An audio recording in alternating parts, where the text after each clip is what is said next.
Hello, everyone. I wanted to start with this. I want to emphasize right away that I am going to look for additional sources to confirm this information. Why? Because this is a citation of a citation of a citation. What do I mean? This headline comes from Kyiv Post. They're citing a British source, and that source is citing a a separate study. So definitely need a confirmation for that. So The Economist estimates Russian losses since the beginning of the full-scale invasion, anywhere from 462,000 to 728,000. Now, those of you who work with data, right, you know this. This is a big margin of error. There is a very good reason for it. And again, if you work with data and you have been watching the data flow from this war, you know why. Because Russia lies about its own casualties. It lies to the families of the soldiers who have been killed or wounded, and lies to everybody else about it. And the situation on the ground, war, makes it difficult to estimate correctly how many people were killed. So this is the best they could do. So yeah, we have a 300,000 margin of error there. But the main point is the losses have been tremendous. Some months ago, I did a piece showing casualties both in American conflicts and in Russian conflicts. Both Russia and America were in Afghanistan. Of course, U.S. was in Iraq, etc., etc. And this exceeds, in 2 years, what Russia lost in 20 years in Afghanistan. And the numbers are climbing. So if you look at this, the red dots show number of people killed. Okay? The blue dots show where they're not sure, killed or wounded. So you can see that both quantities have climbed up between 2022 and 2024.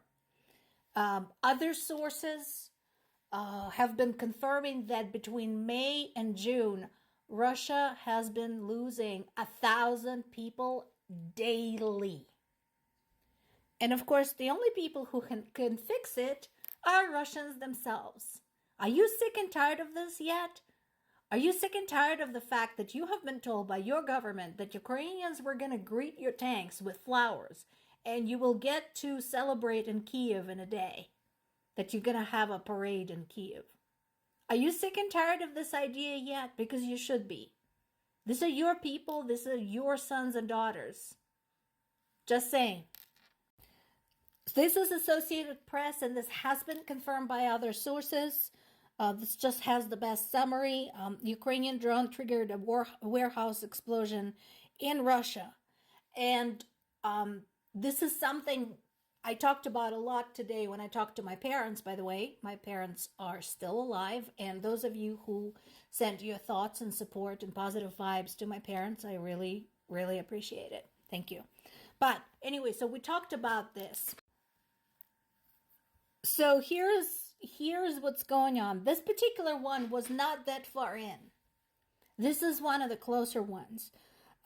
Basically, this was in the Voronezh region, and there were several loud explosions. The governor there said that falling wreckage triggered the detonation of explosive objects, as opposed to detonation of non-explosive objects. This is typical Russian reporting, by the way. They say like these completely dumb things. The things I've seen, Russian media and Russian officials trying to explain what's burning because they're trying to pretend like nothing is wrong.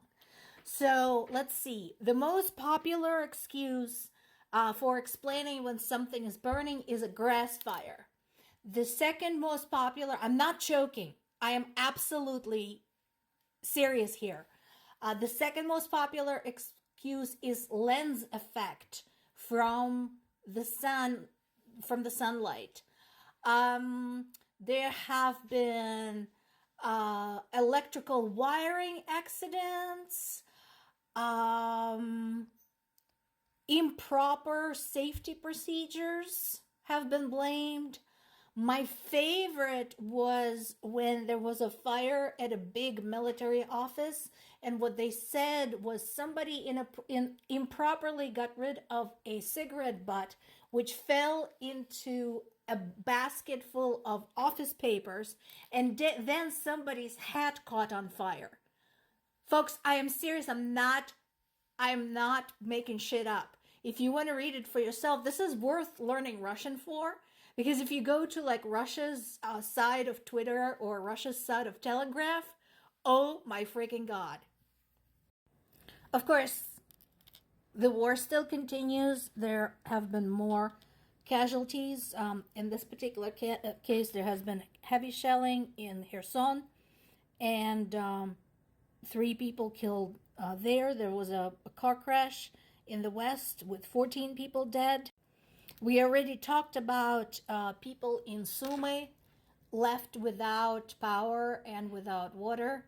So that's still going on. Now, there's one thing I'll say about Ukrainian utility workers is that they have become true experts in fixing things quickly and efficiently, no matter how hard they're getting bombed. So I am hoping that they will be able to do this in Sumy because people really are struggling there. Now, this is a good one. I like this. So this strategy described in the first paragraph there is not new. It has been used in World War II. We know about this. Basically, what they did, they built replicas that looked a lot like military objects and tricked Russians into firing very expensive missiles, basically at nothing. Those missiles are, like I said, they ain't cheap. You can't just like run over to your grocery store and get some more. So hopefully they'll continue using this. There have been videos about some of the replicas that show how they did it. Some of it literally is like, you know, the little blow-up castles you might get for your kid's birthday. They're like that. They're cheap. Plastic is cheap. You can paint it anything you want. And from a distance, it's really hard to tell what it is. So, good job there. Heavy losses in the Donetsk region with 43 wounded and 11 people killed. Again, that we know of. On Ukrainian side, it's been hard to keep track of the casualties because so many get trapped under the rubble and so many get scattered away. You know, people run away from the attack sites. And so until they come back online and contact their families, it's hard to tell, have they been killed? Are they missing? What's going on? So that is an ongoing problem. And then there's been another suspicious event in Crimea, a fire at a gas pipeline. Of course, this is exactly what I've been talking about. The Russian-installed officials are saying that there's been just an accident and no casualties. Good. But again, there have been acts of sabotage, particularly all across the southern regions, including, but not limited to, Crimea, in the occupied part of the Zaporizhia region. I mean, I said it before, I'll say it again. You try to take Ukraine and you will end up with a very expensive, very brutal underground war on your hands. Leave. Just leave. This is all Ukrainian people want from you. Pack up, take your officials, leave.